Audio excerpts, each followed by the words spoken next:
Èní lọ́jọ́ kẹta lórí ètò ṣáwa mùsùlùmí là ń dalẹ̀ Yorùbá láàmú ni àbẹ́yìn ẹlẹ́bọ oníṣẹ̀ṣe ilẹ̀ ń dalẹ̀ Yorùbá láàmú.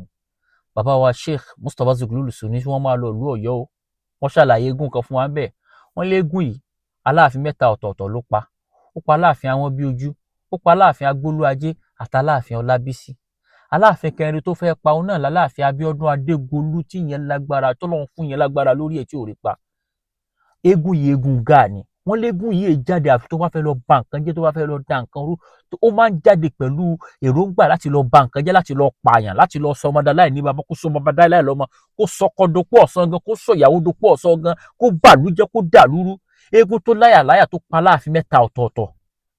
Ilẹ̀ yìí fẹ́ ká máa ṣe lénìí lóbi táyé dé yìí, tẹ́ ẹ fẹ́ ká ṣe máa sìn nìyẹn. Ògùn bú tí ń bẹ lọ́wọ́ rẹ̀, wọ́n ní fi máa ń ṣe àwọn aláàfin ẹ̀, ní máa ń ṣe wọ́n báṣubàṣu bó wá sí wù. Yóò pa wọ́n wájú àwọn olórí àtàwọn ọmọ ọba, yóò pa wọ́n pakúpa. Kó tó wá di pálàfin Abíọ́dún Adégolú dé tó wá borí eégún Jẹ́njù, tó borí Gáà gangan fúnra rẹ̀.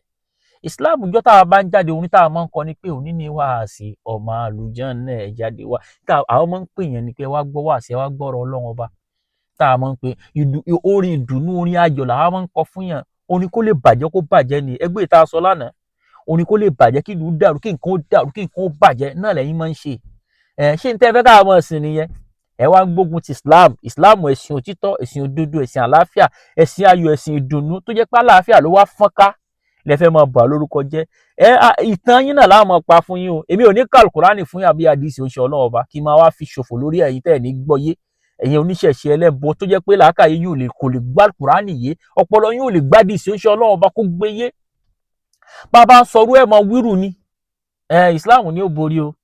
Islam ẹ̀sìn àlàáfíà ni ó borí ilẹ̀ Yorùbá. Torí àwa yìí dàlúrú, àyè bàlújẹ́, ẹ̀yin lọ dàlúrú ọ̀bàlújẹ́, tẹ́ sọ ọmọdé láì ní baba, tẹ́ sọ baba dà láì lọ́mọ, ẹ sọ ọkọ dà láì níyàwó, ẹ sọ ìyàwó dà láì lọ́kọ. Bẹ́ẹ̀ ti ṣe nìyẹn, iṣẹ́ ọwọ́ yín nìyẹn. Gbogbo ẹni tó bá sì ti gbójú agan sí rẹ̀, ẹ sàsì ni, ẹ ṣoògùn sí ni. Ṣùgbọ́n àdúrà táwa máa ń ṣe, táwọn bàbá wa máa ń ṣe lánàá, òun náà ni pé Ọlọ́run bá pa náà dẹ́bọ̀ rẹ o. Bá a gbé súnà Ànábì ga, bá a rẹ bí dé àṣetánì ńlẹ̀, bá a bà Ànábì lága wà sí láyé tí ó ga tí Islam ó ga, Ọlọ́run jẹ́ ó mọ̀ ga. Ẹni tí ó ga tó sọ pé gíga tóun fẹ́ ga, ó fẹ́ fi kàn Islam ni, Ọlọ́run bá a yọ owó olúkó lórí ẹ, má jẹ́ ó ga láíláí. Islam ni ojú ó borí, Islam ni ojú ó ga. Ẹ̀yin ẹlẹ́bọ, ọkàn yín ò ní balẹ̀.